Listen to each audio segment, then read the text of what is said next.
Colorado Center for the Blind. Take charge with confidence and self-reliance.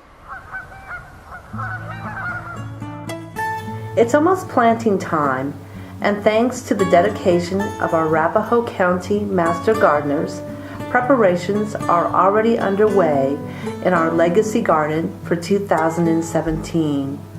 So this is the perfect time to look back at the 2016 growing season and at the same time recognize the legacy of Kimberley McCutcheon, who guided the garden into existence 15 years ago and coordinated with the Master Gardeners until her retirement in January, when she took her gardening passions to North Carolina.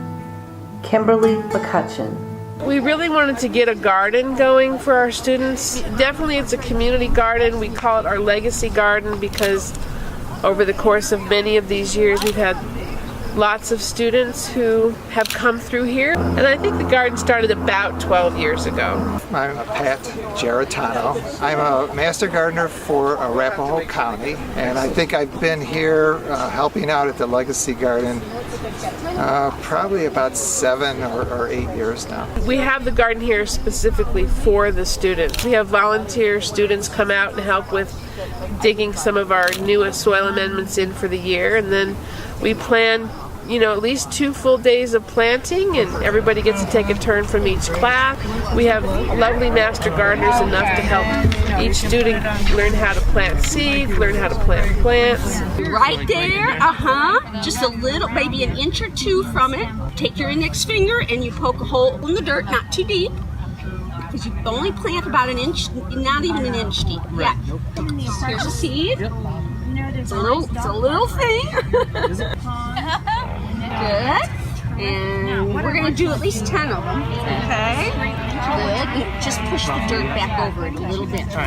I'd say most of the students, I'd say maybe a third, come to the garden and have gardened before, but the other 2/3, it's brand new for them, huh, Pat? Yeah, I mean, today I had Nick, and we planted some thyme, because we have some stepping stones here, and we plant thyme in between those, and that was the very first time he's ever planted anything. Today we got to harvest basil. So last week we harvested onions, and then when everything gets going in full swing, the students will be harvesting for our culinary home management kitchen and using everything there. There's a wonderful gentleman by the name of Dave Flagg, who still worked for the city of Littleton, who when we talked with him about wanting to have a garden, he volunteered his city workers to come and remove all of the asphalt out of this section of the garden and haul it away for us on the times when his crews didn't really have anything else to do. So that was the very beginning. If you want to take a look at the parking lot that we have here, that parking lot went all the way back to the back here. And then with the help of a city councilwoman, she knew the gentleman who designed the Hudson Gardens. He designed our garden for us for no cost as a gift to the center. And then over the course of the next 6 months or a year, I needed to find people who volunteered to help us with it. We had to come up with a small budget to get this rock circular planter installed, and we got somebody to give it to us for a fairly good price. We had a church that volunteered to make the arch out of the rebar over the front. And so then the garden has just grown and changed and transformed every year since.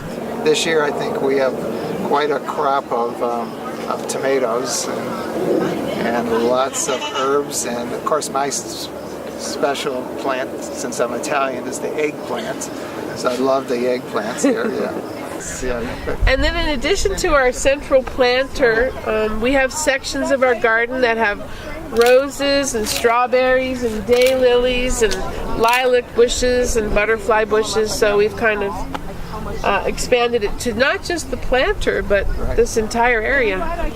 We have a couple of memorial roses because one of our seniors died, and we had a memorial rose put in. And then when the founder of our program is Diane McGeorge, and when her husband died, we have an artist of ours named Ann Cunningham who did a memorial stone carving to put in the garden as well. It's very beautiful. And of course, at the end of the season, the students come down and help, clean up and put everything to bed. We do have perennial plants in here that automatically return for us, so they need a little bit of care so that they can winter over for us. And as far as the Master Gardeners, we have a group of about 10 of us. It's all considered out-of-office volunteer work. We're required to keep our certification up to be out in the community, and a number of us choose Colorado Center for the Blind.